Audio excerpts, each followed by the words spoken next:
The Grinch and the Cat in the Hat movies were the only reference that I had to the works of Dr. Seuss before reading The Grinch myself, neither of which are particularly great adverts for the original texts, because I was terrified of both the Cat in the Hat and the Grinch's portrayals as a child.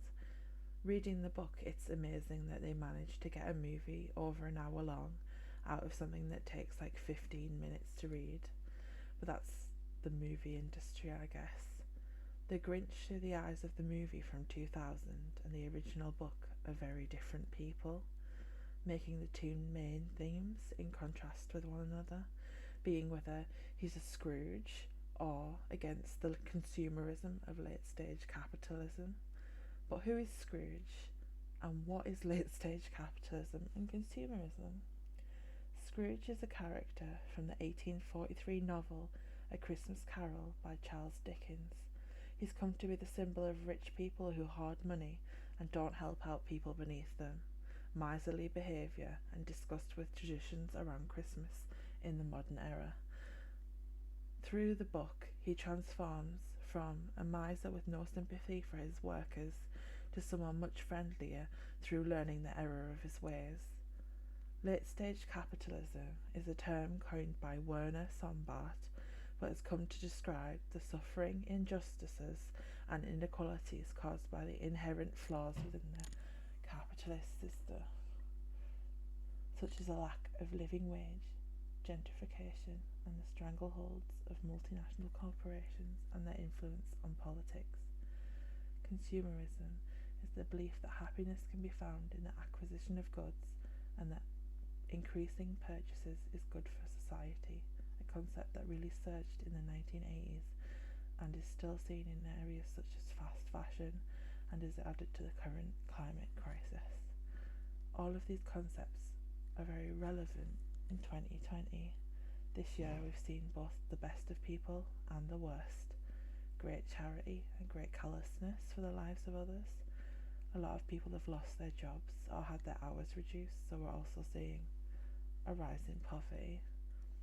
There's also an increasing movement to support small businesses that are so heavily affected by the restrictions around COVID, a movement away from the large multinational corporations that do things like decide that sanitary products aren't essential products and who are better able to ride out the loss in profits. Though in contrast to this, there's also a movement of people trying to do everything they can to maintain some sense of normality, especially around the holidays. The Grinch in the 2000 movie is portrayed as much more of a Scrooge than the one in the original text, which has a much stronger anti-consumerism take. In the book, the Who's are bad neighbours, and the Grinch must have filed a record number of noise complaints.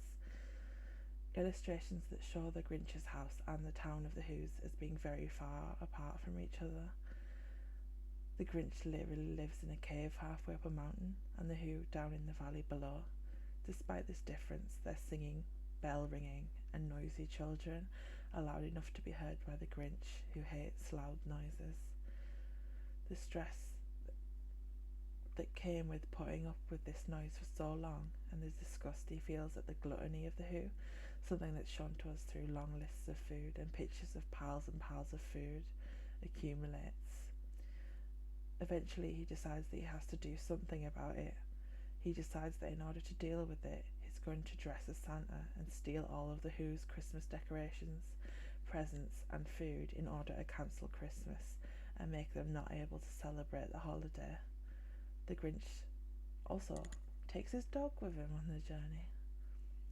He gets caught by the only Who that has a name, Cindy Lou, who wakes up to him trying to take her Christmas tree, but he manages to convince her that he's just taking it to fix it.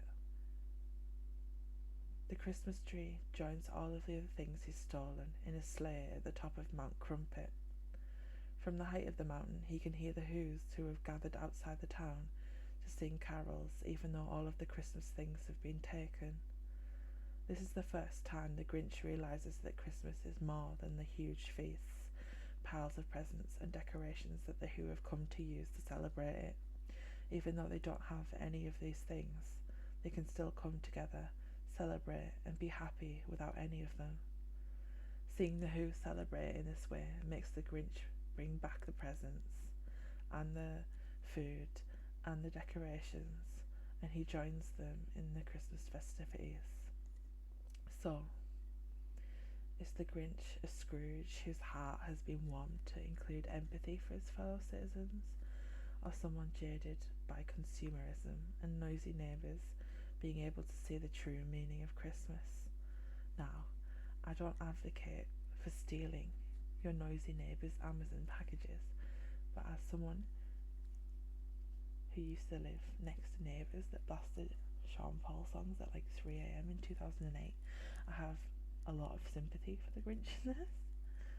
Something that I think this year it's important to think about the story in maybe a new way, when many families are going to be separated over the holidays and people are financially struggling, that in all of this we have each other, and although there's certainly a number of things that we need to survive and to be comfortable, it's human connection that is the most important.